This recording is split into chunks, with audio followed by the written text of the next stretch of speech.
lang. Get secure around this is your last and final call to board the aircraft now. Crew boarding gate 103.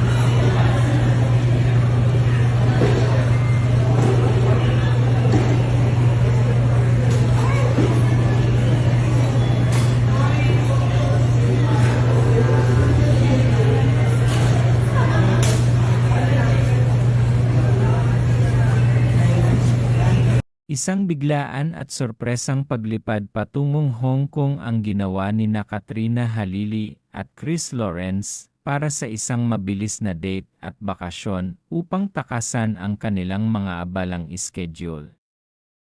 Pagkarating sa lungsod, agad nilang ninamnam ang pamamasyal at ang malamig na simoy ng hangin.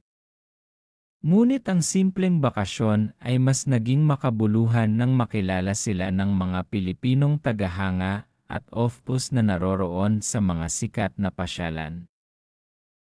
Sa halip na umiwas, buong puso at walang keme na nakipagkita at nakipagkwentuhan ang dalawa sa kanilang mga fans. Kahit pa nga kaswal o tila nakapambahay lang ang porma ng ilan sa mga nakasalamuhan nila, hindi ito naging hadlang upang maging malapit sila sa mga ito. Sila ay masayang nagpaunlak sa mga request para sa mga litrato, autographs, at mabilisang kumustahan. Ang sanay date na para lang sa kanilang sarili ay naging isang mainit at hindi malilimutang tagpo na nag-iwan ng malalaking ngiti sa mukha ng ating mga kababayan sa Hong Kong bago ipinagpatuloy ng dalawa ang kanilang pamamasyal.